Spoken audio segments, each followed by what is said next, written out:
Та хора, аз съм Дракула в люмината, пак връщам се. След 2-3 минутки пак се връщам.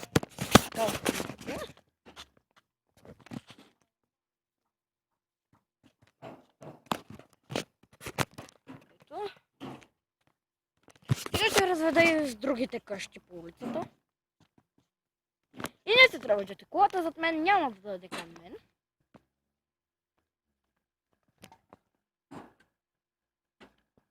Ето, че ще спре. Ето тук е нашия гараж. Ето го гаража ни.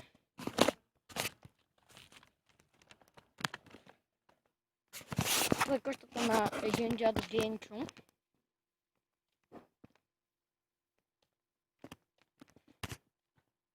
Небето, свраката. Това е гаража на дядо Генчо. Тази зима държахме колата ни там, защото като дядо купи Мерцедеса на Вучо.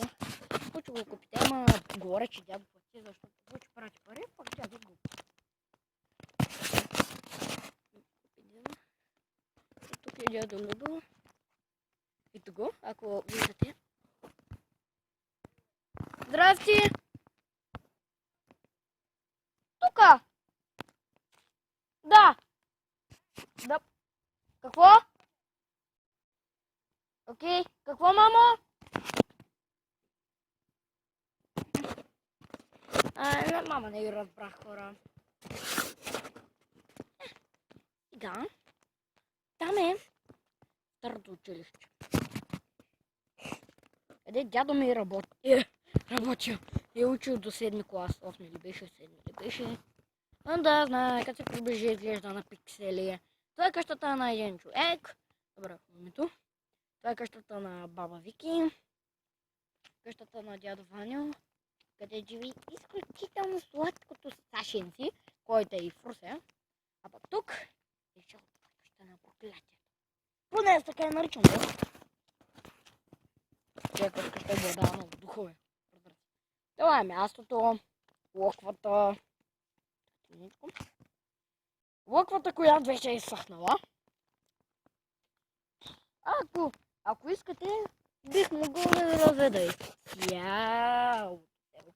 Само че съм сам сега и нямам кой да играе. И ми малко скучно. Нали разбирате, утре съм на училище, имам да върша задължения, домашното ми почти го написах. Ама почти. Ще продължа още нагоре. Колкото да довършим мястото на улицата. Съм готов с клипчето. Това ще ми е най-краткото клипче в историята. Едва ли? Сигурно съм имал и по-кратко.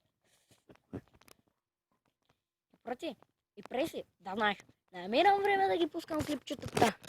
Пръвно. Това ще батерията му да падне. Включвам го да се зарежда и тогава ги пускам.